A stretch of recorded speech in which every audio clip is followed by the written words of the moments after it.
Buongiorno a tutti, mi fa grande piacere essere riuscita a venire e avere questi due grandi ospiti che hanno una doppia qualità. Non solo sono grandi scienziati, ma sono grandi divulgatori e hanno dedicato una parte importante della loro carriera alla divulgazione.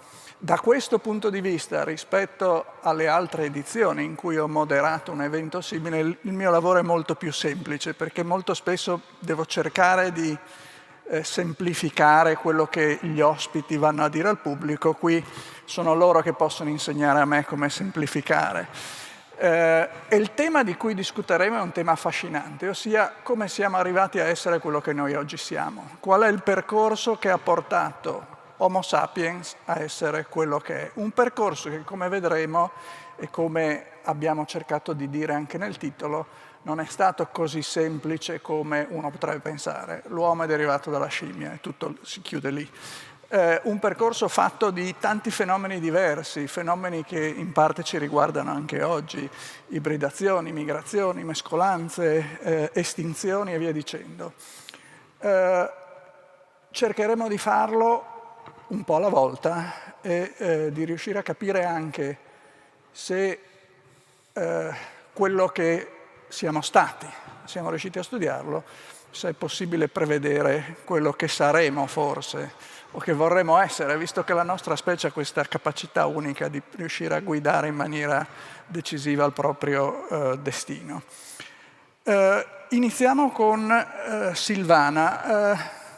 Silvana l'ho messa al centro, è stretta fra due genetisti.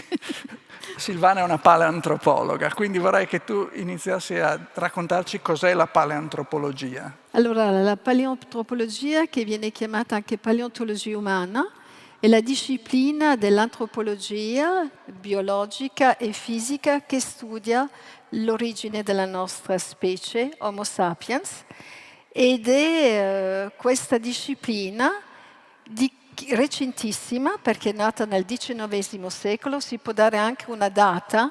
Direi che la paleoantropologia è nata nel 1856 con la scoperta di Neanderthal, quindi è una disciplina giovane che all'inizio aveva come metodi unicamente l'anatomia comparata ed oggi si basa su altri metodi più complicati, di cui la paleogenetica.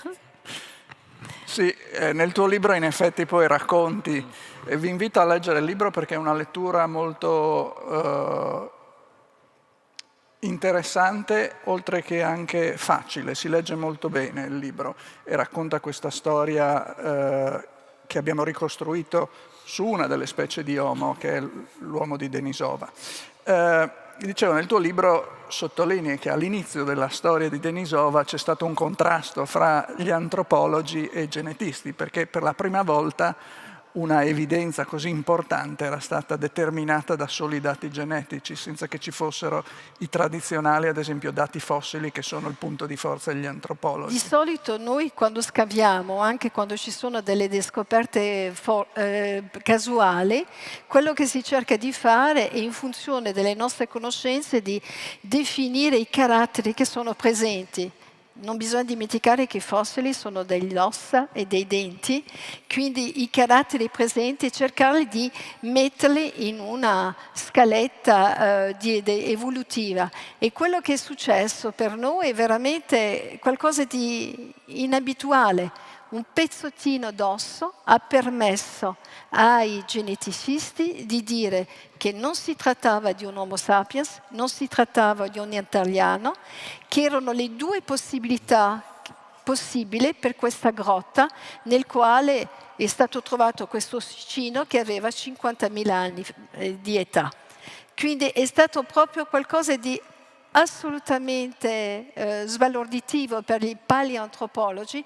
Non siamo mai stati confrontati a un'esperienza simile di dover definire una popolazione umana, una specie, sulla base della genetica, e per noi era qualcosa di completamente nuovo, e molti dei paleoantropologi all'epoca erano molto scettici. Guido, allora cos'è la paleogenetica e perché ha cambiato così tanto lo studio genetico delle popolazioni? Sì, intanto mi viene in mente, ci ho pensato adesso, che in realtà la genetica e la paleoantropologia hanno la stessa età, no? Perché 1856 scoperta dell'uomo di Neanderthal, 1859 Darwin pubblica L'origine delle specie, Sì. che non è l'inizio della genetica, ma è l'inizio di una serie di ragionamenti e di pensieri che poi sono centrali in quello che facciamo adesso. Ma fino a qualche tempo fa, appunto, chi studiava il DNA doveva partire da individui contemporanei e si poneva la domanda che ci si pone sempre, no? Quello che ha detto Michele prima: perché siamo fatti così e non siamo fatti diversamente? Vale per noi, per le lumache, per i virus, per i batteri. Ecco, la genetica fino a, diciamo, 15 anni fa, forse 20, forse 30, fino a 30 anni fa doveva partire dal presente e poi immaginarsi quello che ci stava dietro, ma immaginarselo. Naturalmente non si trattava di avere delle idee bizzarre, si trattava di fare modelli matematici, ma poi questi modelli matematici non potevano essere in realtà verificati più di tanto. Ecco, da qualche anno, grazie a uno sviluppo tecnologico che io non avevo previsto, veramente formidabile, siamo riusciti a ottenere pezzi di DNA da resti fossili. Resti fossili che non sono vecchi 65 milioni di anni come in Jurassic Park, ecco, quello non riusciremo a farlo, lo sappiamo che non riusciremo a farlo, ma che possono essere vecchi decine di migliaia di anni e forse centinaia. E quindi siamo andati a vedere dentro a queste ossa che i paleontologi con molto scrupolo, con molta fatica anche possono classificare, siamo riusciti ad andare a vedere qualche cosa che ci dà delle informazioni in più, il DNA contenuto in queste ossa. Ed è per questo che oggi riusciamo a distinguere facilmente Neanderthal da Sapiens a livello del DNA. Quindi un ossicino che è isolato, da cui non si può dedurre la forma della persona che lo portava, oggi spesso, se c'è del DNA, ci dice vengo da Sapiens, vengo da Neanderthal. Nel caso che citava Silvana Condemi, era uno scavo in una grotta in cui si sapeva che aveva vissuto Neanderthal, dice addirittura, guardate, né l'una né l'altra, qui c'è una forma umana diversa dalle precedenti. Ecco, se posso dire una cosa, Michele, visto che abbiamo citato Darwin, per capire queste discussioni, secondo me, dobbiamo un po' toglierci dalla testa l'idea che ci hanno messo alle elementari: un cavallo è un cavallo, un asino è un asino, sono specie diverse, perché se si incrociano fanno un mulo che è sterile. Nel senso che già dai tempi di Darwin e anche prima Lamarck sappiamo che due specie diverse derivano con cambiamenti da antenati comuni. Tutti i gorilla, gli scimpanzé, tutti i primati hanno un antenato comune, non lo conosciamo, ma siamo arrivati ad essere quello che siamo attraverso una serie di passaggi. E questi passaggi sono avvenuti nel corso dei milioni di anni.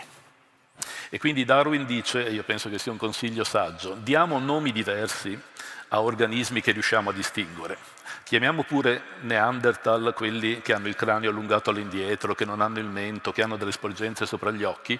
Chiamiamo Sapiens quelli che non hanno queste caratteristiche, ma non illudiamoci che siccome li chiamiamo con nomi diversi, questi qua poi si comportino secondo le aspettative del nostro maestro elementare e non possano produrre dei discendenti ibridi. Grazie Guido.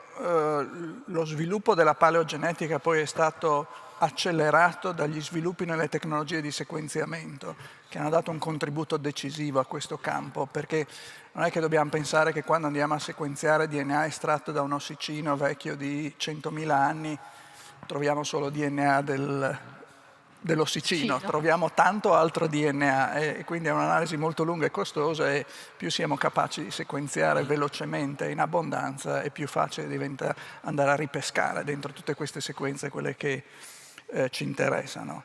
E è stata una rivoluzione perché la genetica di popolazione si basava su simulazione all'indietro, cioè guardiamo l'attuale per vedere come eravamo prima. Adesso invece di fare tutto tramite simulazioni possiamo avere dei punti precedenti che ci consentono di capire meglio.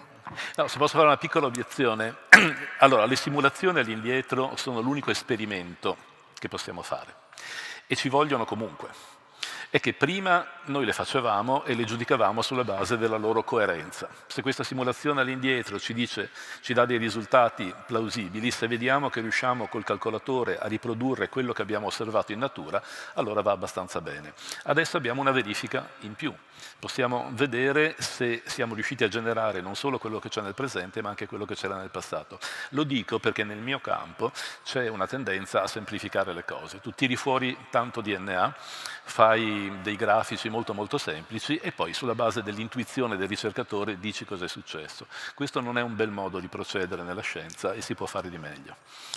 Silvana, veniamo adesso al concreto. Quindi torniamo indietro del tempo, riavvolgiamo l'orologio e torniamo a 50-100.000 anni fa.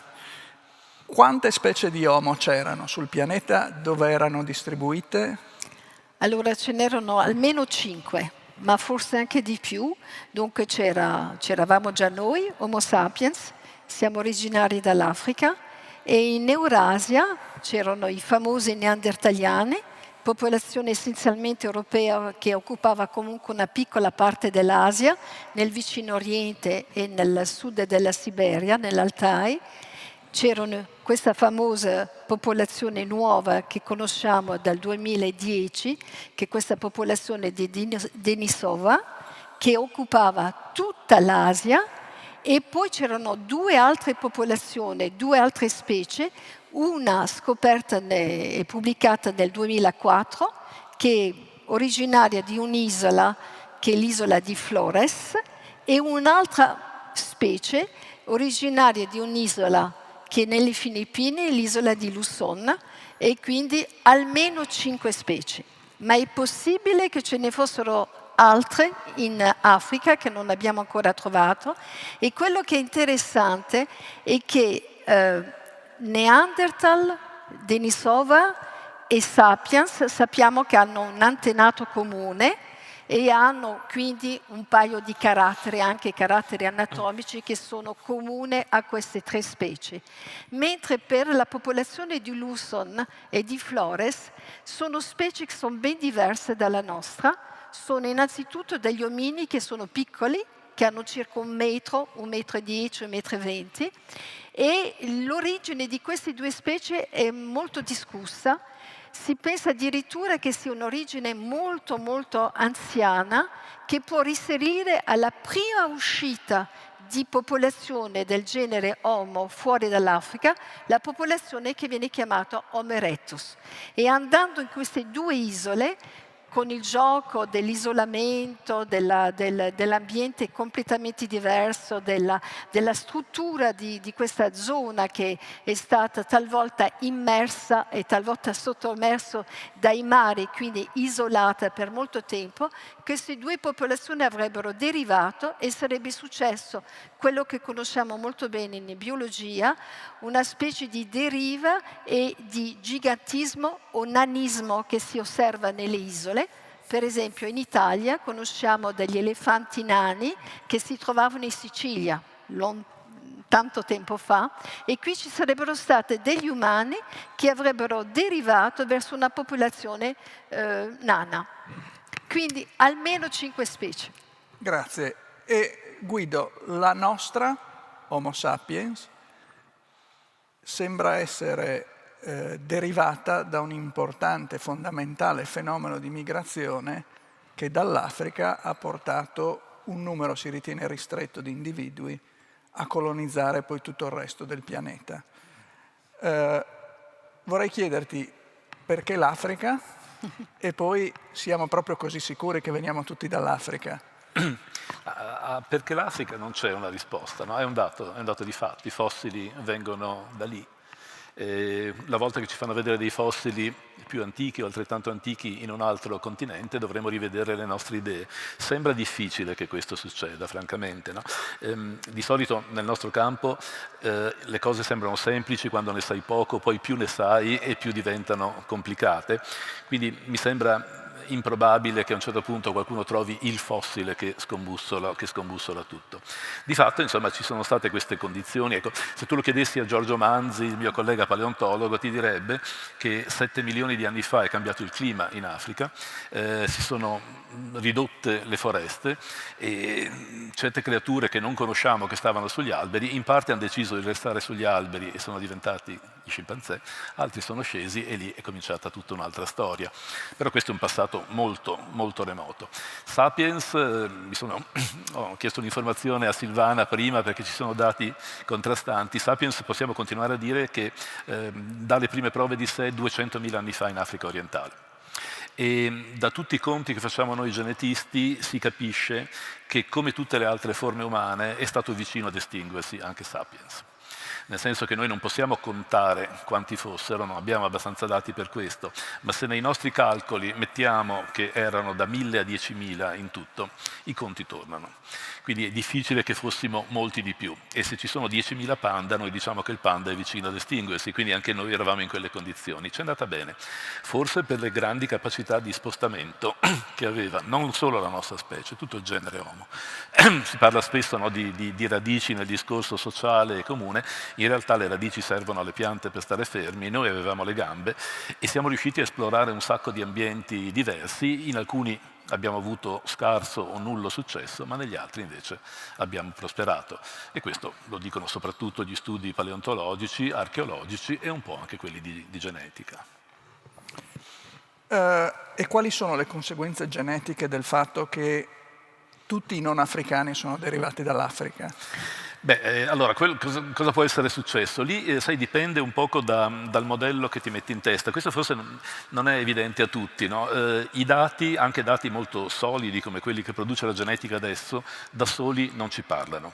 Per capire che cosa vogliono dire dobbiamo fare un processo intellettuale in cui c'è una componente sempre soggettiva.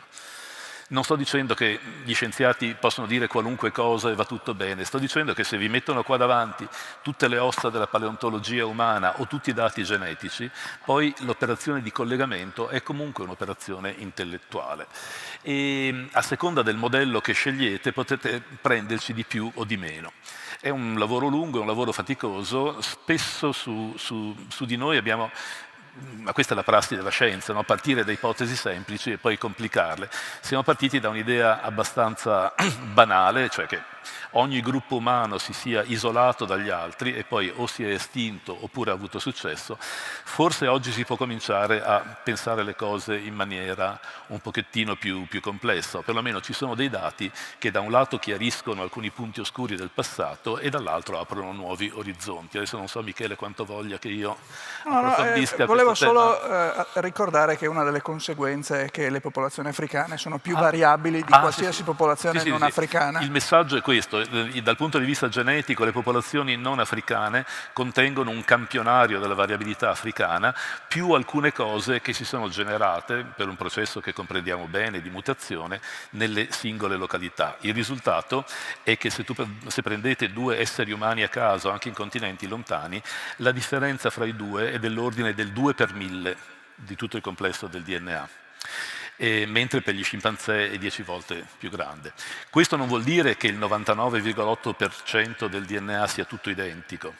Il 75% del nostro DNA è identico, ma in quel 25% che è variabile le differenze sono che 100 o 1000 persone in Norvegia o in Cile hanno una T nel DNA dove gli altri hanno una A. Quindi differenze minuscole, e quindi se prendete due membri della nostra specie a caso sono molto, ma molto più simili di quanto non siano fra loro due gorilla o due scimpanzé.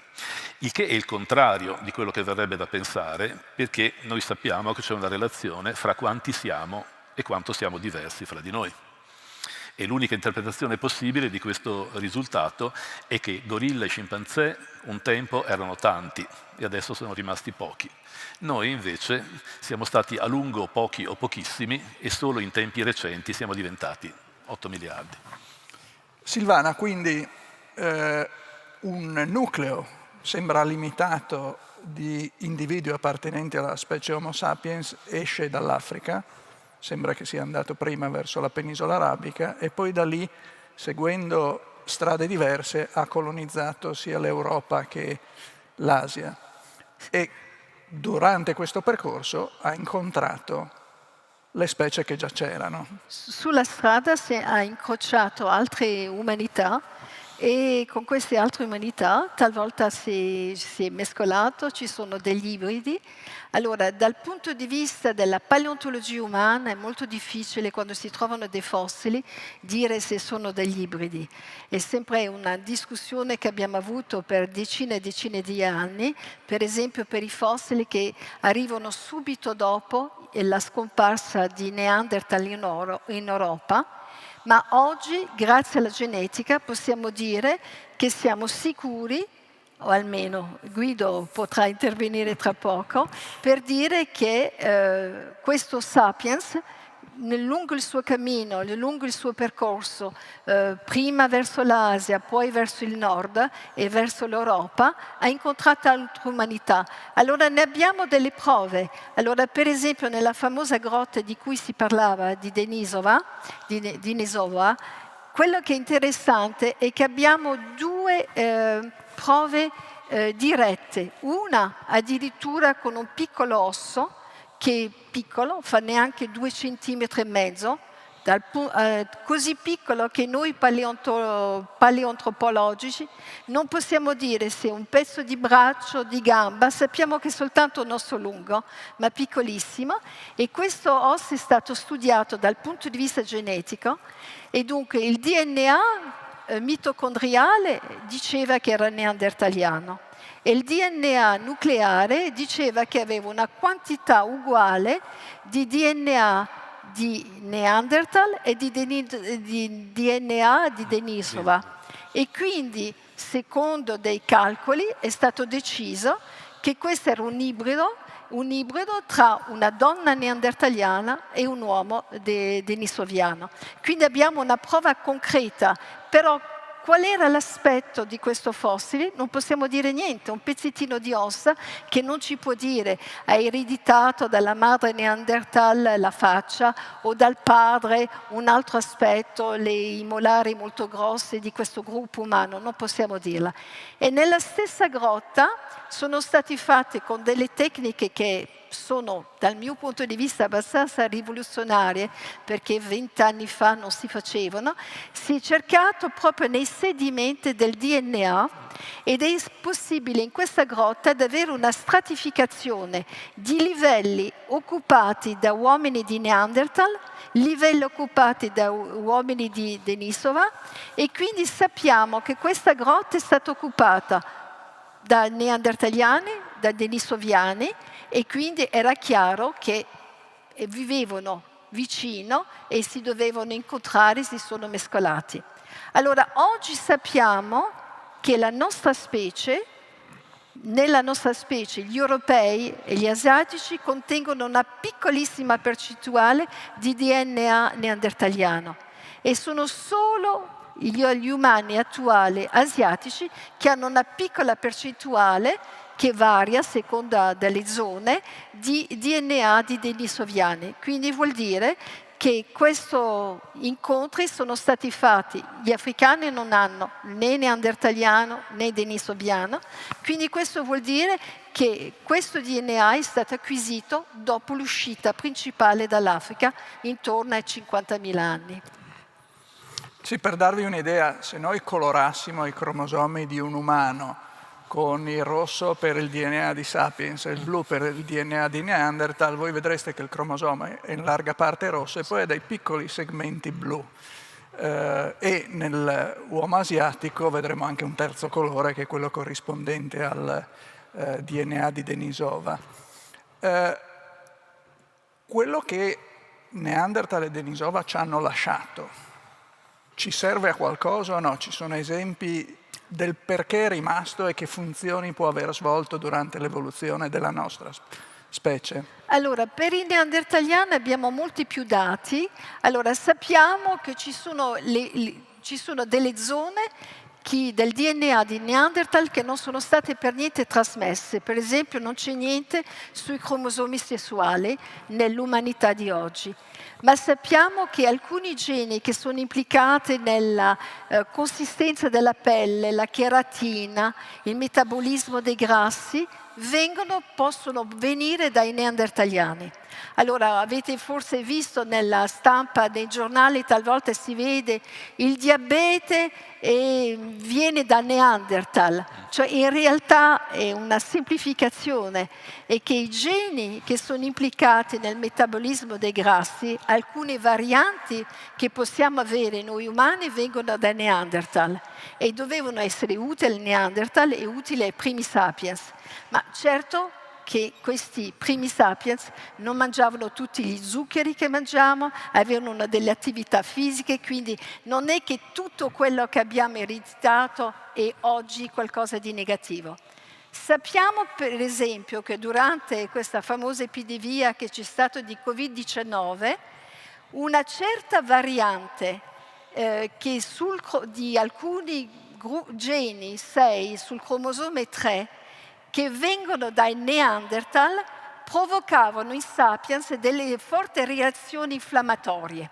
Quindi il 15% della popolazione europea e il 40% della popolazione asiatica che aveva questa variante era la popolazione a rischio per poter fare delle forme infiammatorie molto gravi che portavano alla morte. Ma lo sappiamo comunque che il motivo principale di decessi è dovuto alla comorbidità e all'età, quindi poteva essere uno dei fattori aggravanti ma non il sole. Per Denisova conosciamo almeno un gene che ci viene per delle popolazioni attuali, che viene da Denisova, è il gene che permette di adattarsi, di avere un aumento del metabolismo dell'ossigeno per le popolazioni che sono in altitudine. Sappiamo che la variante che è stata trovata in Denisova è la stessa delle popolazioni attuali che vivono nel Tibet.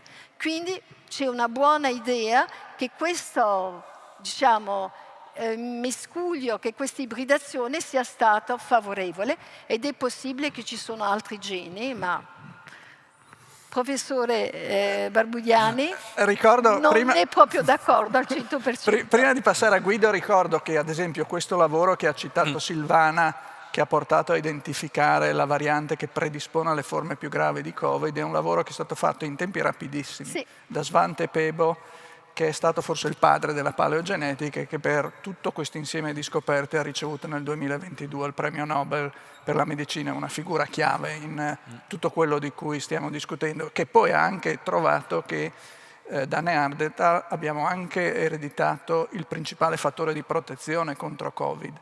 E dal punto di vista genetico è molto più semplice spiegare questa seconda scoperta, perché una cosa che ci fa bene ha senso che resti, è molto più difficile spiegare perché dovremmo esserci continuati a portare dentro qualcosa che almeno nel caso del Covid ci causava problemi. Ma volevo adesso passare la parola a Guido per farvi capire che la scienza non è semplice e può dare spiegazione alternativa agli stessi fenomeni. Poi bisogna decidere qual è quella più plausibile. Quindi quello di cui ci ha parlato Silvana è un fenomeno che si chiama di ibridazione, dove c'è stato un incrocio fra un sapiens e un Neanderthal, un sapiens e un Denisova, un Neanderthal e un Denisova. Poi nel caso della nostra specie, da questo che chiamiamo ibrido F1 di prima generazione, poi questa si è continuata a rincrociare con altri sapiens e siamo arrivati dove siamo arrivati. È proprio questa l'unica spiegazione? Potrebbero esserci spiegazioni alternative meno intuitive e immediate? Beh, senz'altro sì. No, ti faccio notare che hai cominciato dicendo che avremmo fatto dei discorsi molto semplici, adesso invece stiamo andando a infilarci in un ginepraio. Vabbè, insomma. Allora, io sono molto convinto dell'ibridazione di Sapiens con Denisova, per una serie di motivi, perché effettivamente tracce di questa ibridazione le troviamo nella regione in cui stava Denisova e che necessariamente Sapiens ha attraversato. No? Venivamo dall'Africa, siamo arrivati nell'Asia del Sud e nel sud-est asiatico doveva esserci Denisova, anche se non abbiamo trovato tracce fossili finora. Scusa, ricordo, giusto per puntualizzare, siccome abbiamo parlato spessissimo di Denisova, Denisova è una località che si trova nell'attuale Siberia. Sì, e molto tutto più è stato nord. trovato in una grotta. Molto più a nord. E i risultati di questo sono che nelle popolazioni della Nuova Guinea, della Melanesia, così, c'è forse un 5 per 1000 di DNA proveniente da Denisova.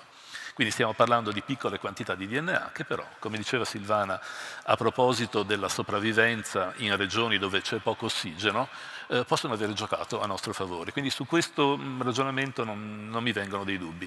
Su Neanderthal, francamente, ho molti dubbi perché ci sono alcune cose che non funzionano. La prima è che, come diceva Silvana prima, ci possiamo immaginare due tipi di ibridazione, l'uomo di Neanderthal che si innamora di una donna sapiens oppure l'uomo sapiens che si innamora di una donna neandertaliana.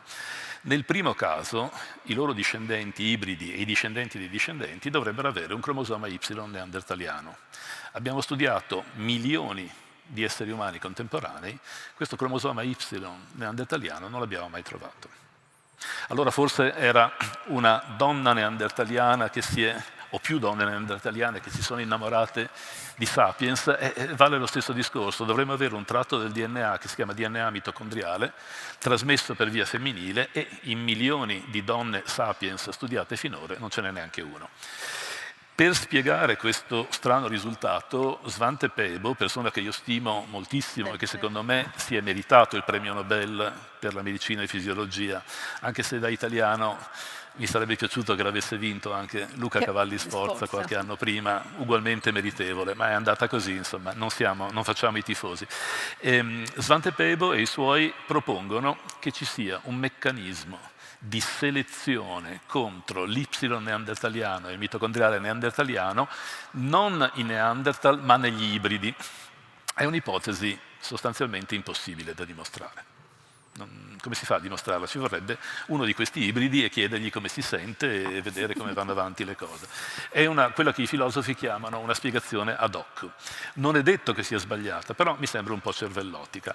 L'altra cosa un po' difficile da spiegare è che attualmente le quantità stimate di DNA neandertaliano, che al massimo sono 2-3%, qualcosa del genere, sono massime nel sud-est asiatico, o, come diceva Silvana un attimo fa, ci sono queste popolazioni indiane che avrebbero un 40% di DNA neandertaliano proprio in un posto dove fa male. In Europa noi siamo rimasti a contatto con Neanderthal per qualche migliaio di anni. Possibile che la fatale scintilla sia scattata soltanto una volta e poi per tutti i millenni successivi non abbiamo continuato a ibridarci con loro accumulando DNA neandertaliano nel nostro? È strano, è strano.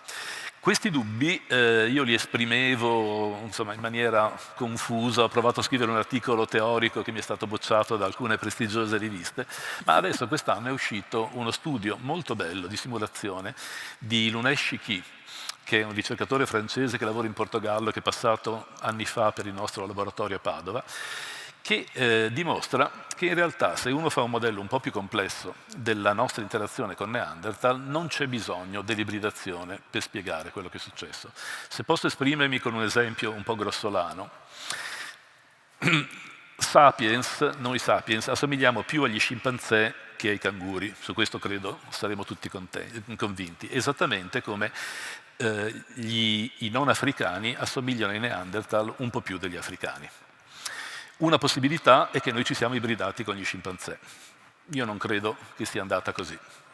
Mi auguro che non sia andata così. L'altra possibilità è semplicemente che noi abbiamo in comune con gli scimpanzé degli antenati più recenti di quelli che abbiamo con i canguri. Gli antenati comuni a noi e ai canguri sono stati più lontani nel passato.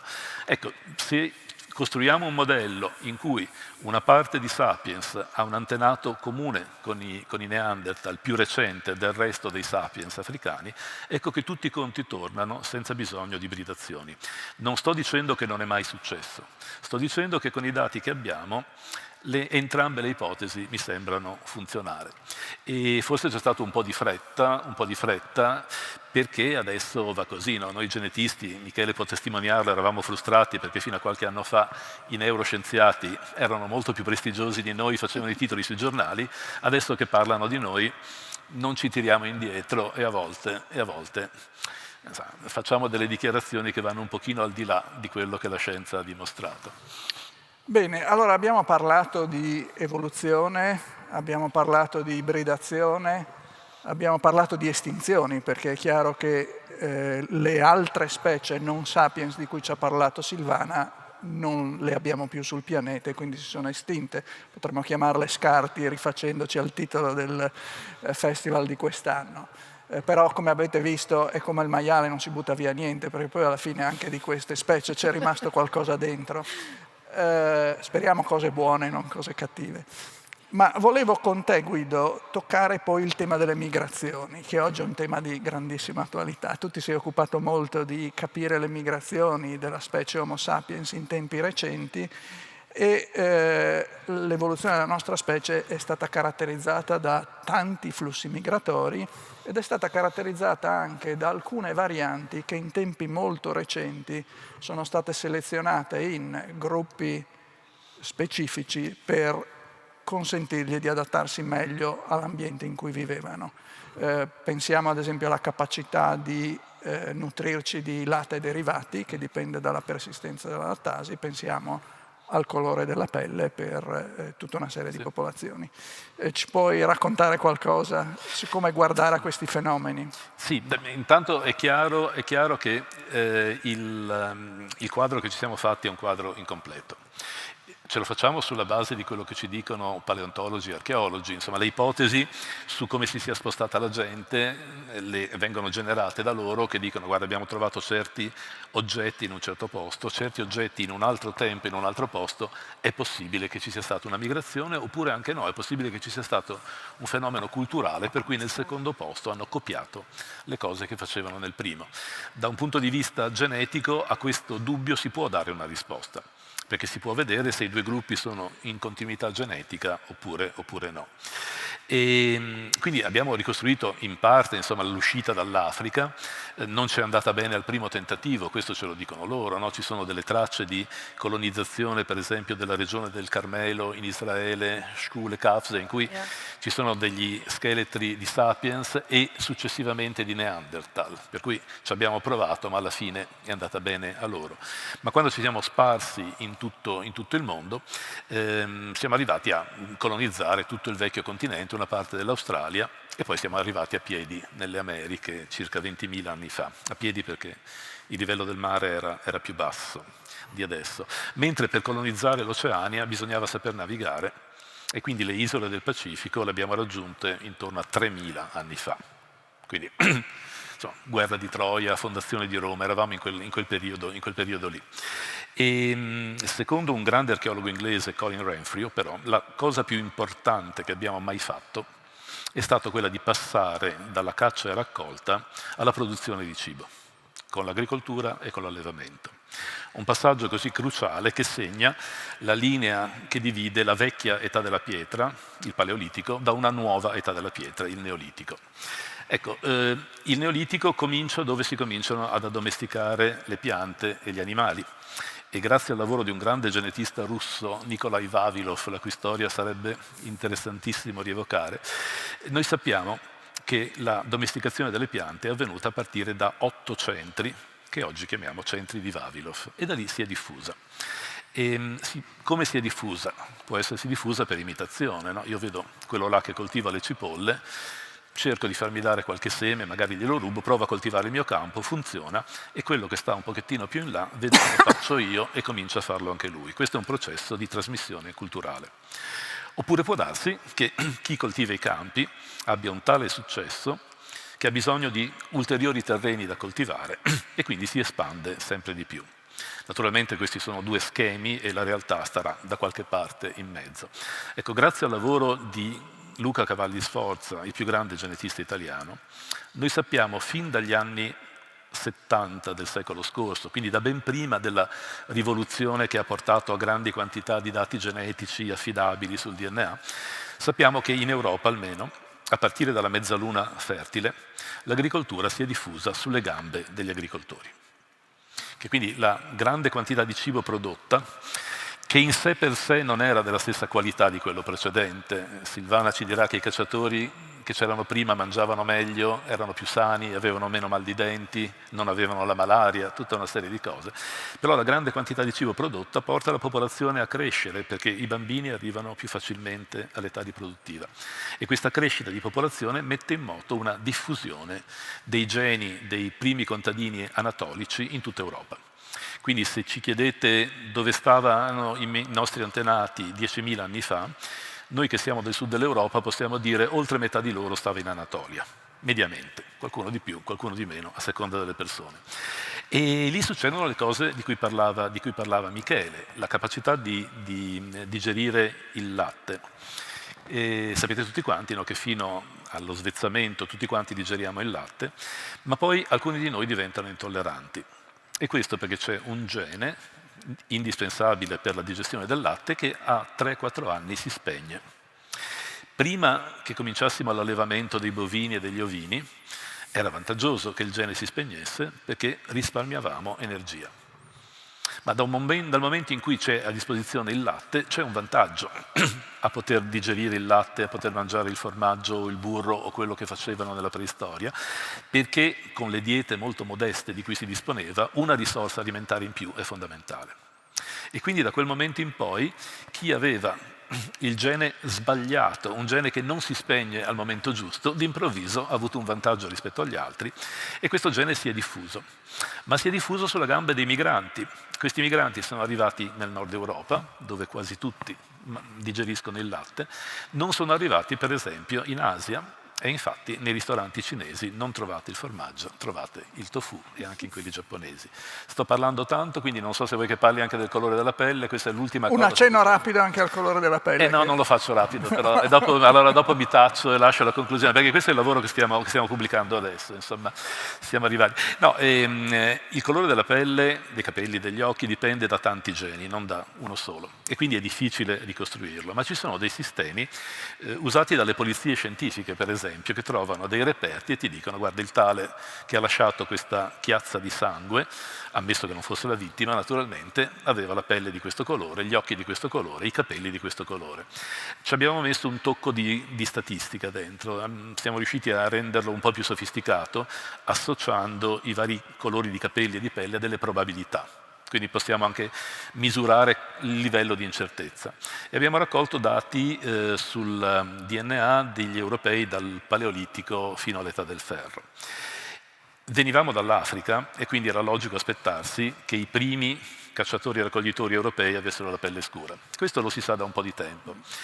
Non si sapeva che molti di loro, intorno a 10.000 anni fa, avevano gli occhi azzurri. Perché? Non lo so. C'è un picco di occhi azzurri 10.000 anni fa che poi si riducono. La cosa interessante è che le pelli scure, e per scure intendo proprio molto scure, rimangono in Europa fino all'età del ferro, fino alla mitica fondazione di Roma. In una popolazione che ha un miscuglio di caratteristiche diverse, c'erano quelli con la pelle bianca, quelli con la pelle nera. C'è un sito in Svezia che si chiama Motala, in cui mi pare agli inizi del Neolitico, anzi loro erano ancora cacciatori e raccoglitori, ma in Europa c'era il Neolitico, c'era uno con la pelle nera e uno con la pelle bianca. E quindi questo passaggio è stato in qualche modo messo in moto dalla migrazione dall'Anatolia, perché questi avevano le pelli più chiare degli altri, ma non è stato un processo lineare. E non è stato lineare perché il vantaggio delle pelli chiare, alle nostre latitudini, è il fatto che con la pelle chiara si fa più vitamina D, che è importante in tanti processi della vita. Ma per esempio se uno vive di pesca, dal pesce ottiene direttamente la vitamina D di cui ha bisogno, quindi non ha bisogno di avere la pelle chiara. E allora quello che ci sembra di poter dire è che il passaggio dalle pelli scure alle pelli chiare in Europa intanto ha richiesto molto più tempo del previsto, si è completato proprio di recente, ed è stato un processo di natura irregolare perché conta anche la dieta e quindi alla migrazione, che è stato un fenomeno continuo a partire dal sud-est, sulla migrazione si sono innestati altri meccanismi che hanno rallentato la diffusione delle pelli chiare.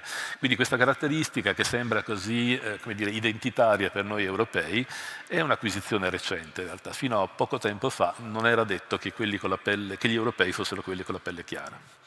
Grazie Guido. Silvana, dal tuo punto di vista, quali sono le grandi domande a cui ancora non abbiamo saputo dare risposta? E l'altra cosa, cos'è che ha consentito a Sapiens di essere diverso da Denisova e Neanderthal e soprattutto di avere così tanto successo al punto da averli soppiantati? Allora, per le grandi domande che rimangono, una delle domande è sapere veramente se c'è stata questa ibridazione tra Neanderthal e Sapiens. È proprio una domanda estremamente importante, penso che bisognerà lavorarci tanto ancora.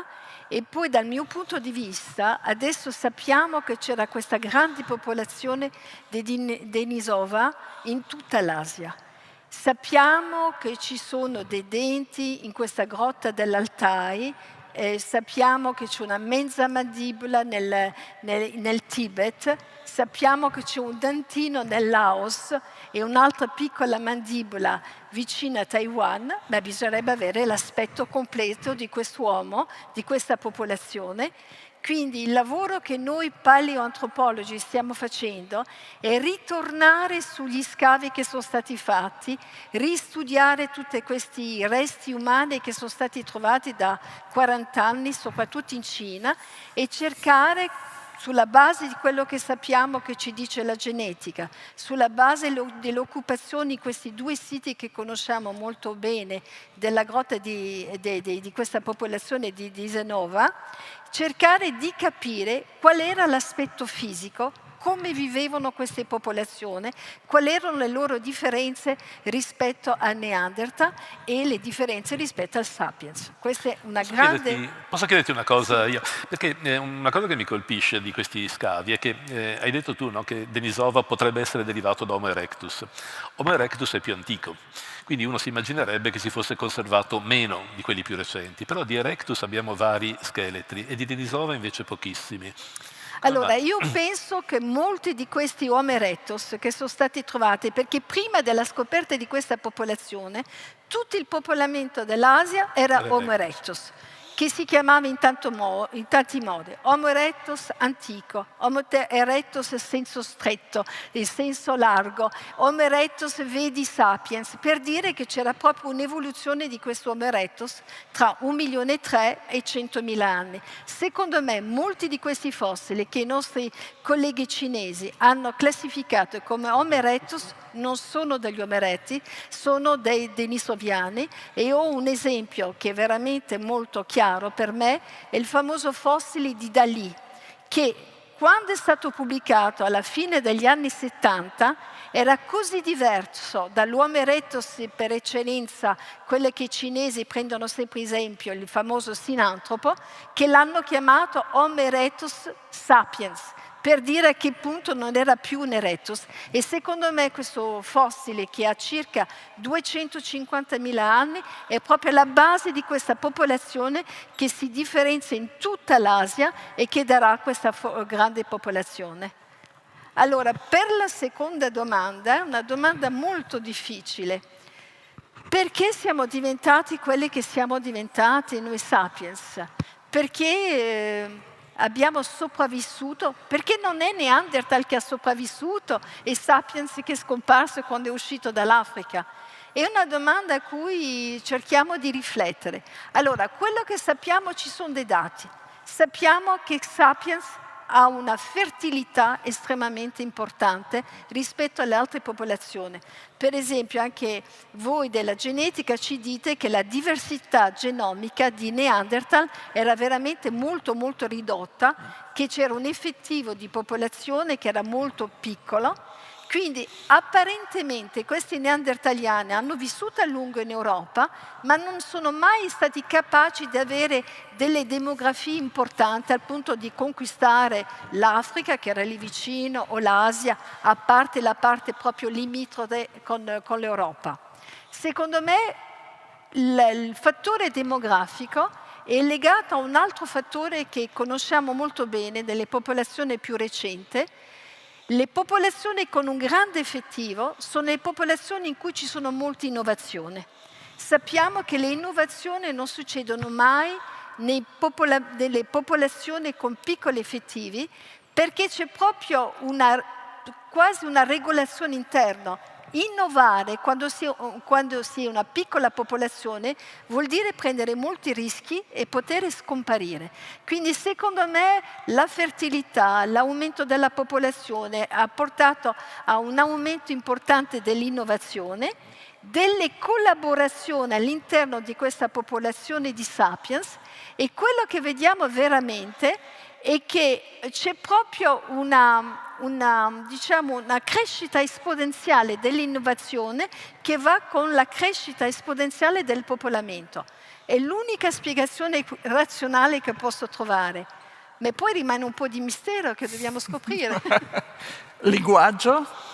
Il linguaggio, secondo me, anche i neandertaliani, questa popolazione di Denisova aveva un linguaggio, ma quello che forse non avevano queste popolazioni è questa capacità simbolica, perché noi siamo degli esseri culturali, lo vediamo fin dall'inizio. Abbiamo innovato, la cultura è estremamente importante. Siamo stati capaci anche di creare dei mondi che non sono mondi reali, ma dei mondi immaginari, essere legati a delle credenze, a rimanere coinvolti in una comunità sulla base di alcuni miti, alcune credenze. Io penso che tutto questo aspetto culturale sia stata una parte importante che ha fatto sì che c'era un'esclusione rispetto alle altre umanità e che ha portato all'aumento di questo e all'efficacità collaborativa degli umani.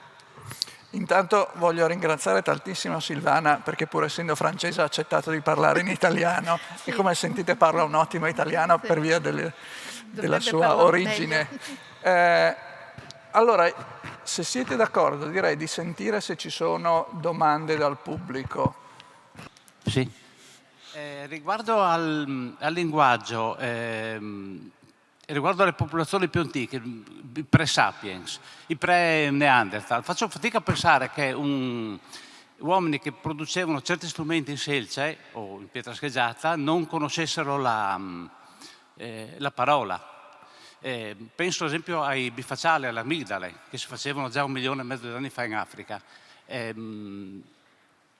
Trovo difficile, ecco, che non fossero in grado di spiegare ai figli, ad esempio, come si facevano, al di là che poi c'era la tecnica di rubare il mestiere, come si dice. Un'altra domanda.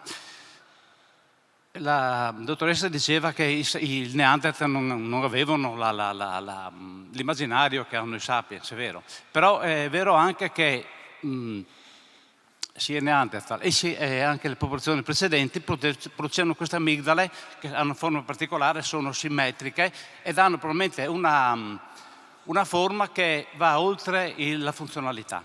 Penso ad esempio a quella grande amigdala trovata in Inghilterra, adesso non ricordo il sito, lunga quasi 40 cm, pesa 3,5 kg, che ha una forma e una dimensione troppo grandi per essere utilizzato. Quindi c'è una ricerca di una sorta di simbolismo. Sappiamo qualcosa a riguardo? Grazie. Silvana.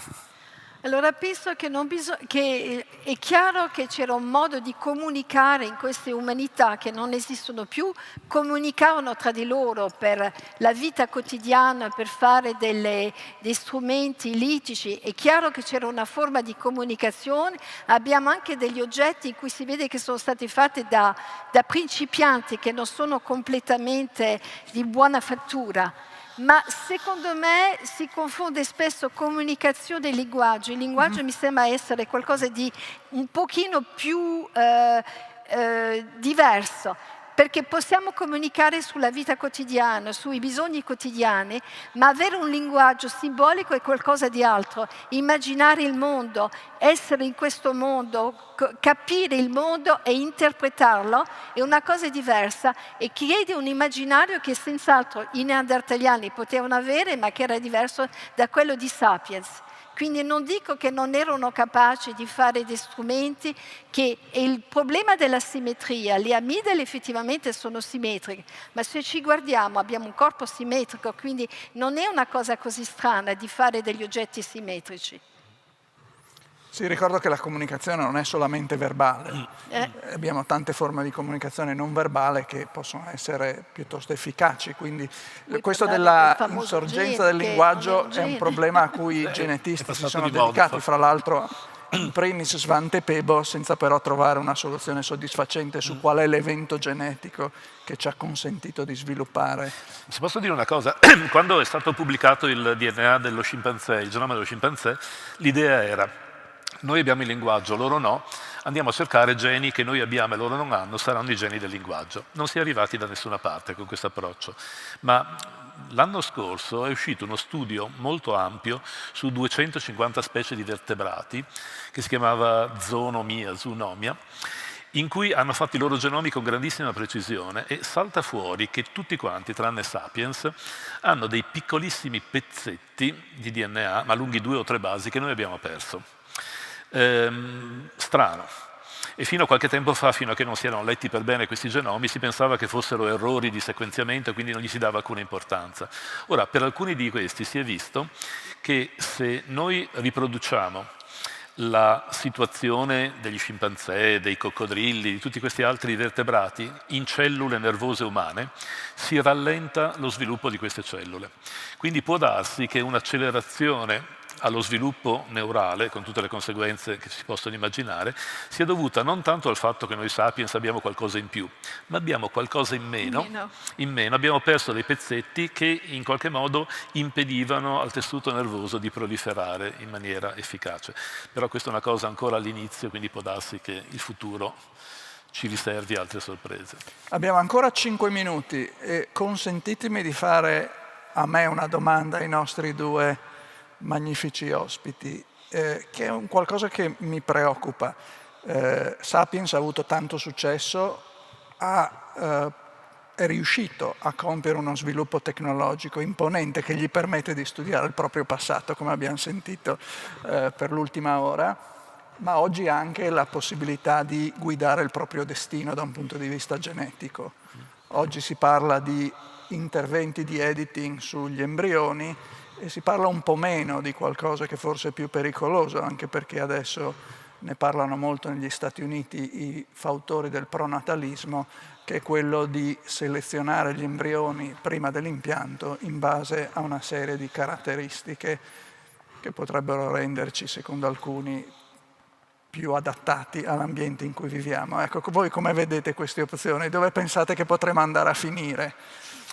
Io la vedo con occhi appannati queste opzioni perché, no, veramente ho 70 anni e mi rendo conto che faccio fatica a comprendere certe dinamiche, perlomeno capisco le regole scientifiche, ma il modo in cui si diffondano certe credenze, certi punti di vista un po' comincia a sfuggirmi. Dal punto di vista tecnico quello che dice Michele è una possibilità molto complessa da mettere in pratica. Però il fatto che si consideri una operazione che in passato si sarebbe chiamata di eugenetica, no? Insomma, eliminare ciò che non funziona e tenere quello che funziona, crea degli ovvi problemi di natura etica. Perché finché si tratta di correggere un gene che ti fa venire il diabete, penso che tutti quanti saremo d'accordo nel toccarlo. Quando si comincia invece a intervenire su geni che hanno altri effetti e soprattutto su geni che interagiscono con tantissimi altri geni, c'è il rischio concreto che per correggere gli occhi strabici noi andiamo a creare delle patologie ereditarie a livello di polmoni o di uretra. Sto dicendo delle cose a casa come mi vengono. Quindi io sono molto preoccupato anche perché viviamo in una fase in cui stanno saltando le regole.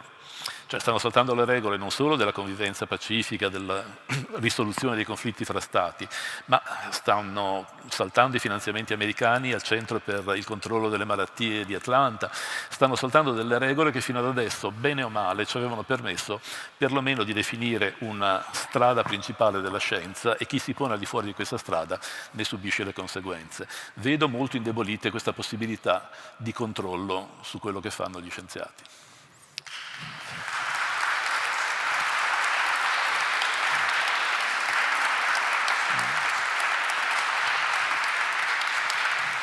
Silvana, tu? Sì, io sono assolutamente d'accordo col professore Barbugiani, ma penso anche che c'è una grande illusione in questo momento di pensare che gli umani sono solo degli esseri biologici e si dimentica appunto la dimensione culturale. E ancora una volta non ho niente contro il fatto di poter curare alcune patologie che sono veramente multivalidanti, ma al di fuori di questo penso che si dimentica la dimensione culturale. Cosa diventerà il nostro mondo se possiamo curare, fare questi uomini perfetti, quando poi arriva un piccolo virus che ci obbliga a rimanere a casa durante dei mesi senza poter uscire? Penso che la cosa che sia più urgente per noi adesso è di pensare al nostro ambiente, come salvare la terra, come poter fare delle cose più utili per poter vivere tutti insieme in questo pianeta, piuttosto che giocare un po' gli stregoni allo Jurassic Park e cercare di modificare proprio il nostro patrimonio genetico.